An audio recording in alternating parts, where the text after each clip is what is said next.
Di ba? Ato ako pangatulog.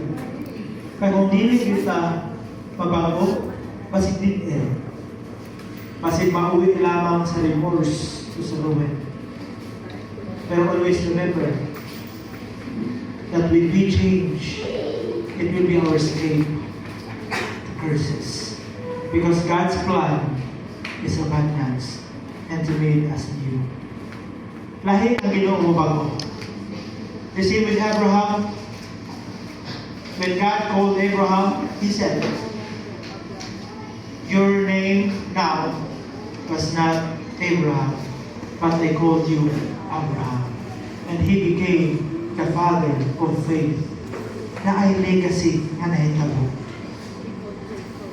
Si Jacob, ilado mo si Jacob na atikon. But in Genesis chapter 32 verse 28, He says, your name shall no longer be Jacob, but Israel. It means, kinahanglan magpa-change ka. Kinahanglan mabaguta. Sa katuwa, bisan sa tuwa kumatasan, naayoban, gusto mong payat, pero kada gabi ko ako binanti.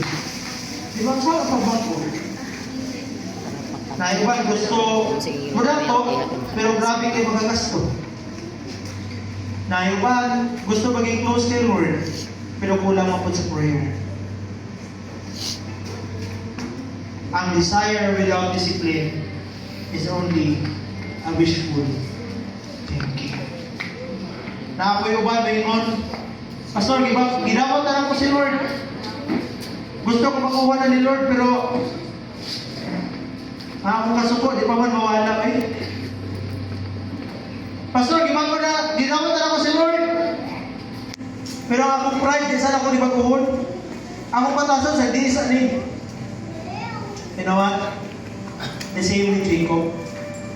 When Jacob entered a night resting with God,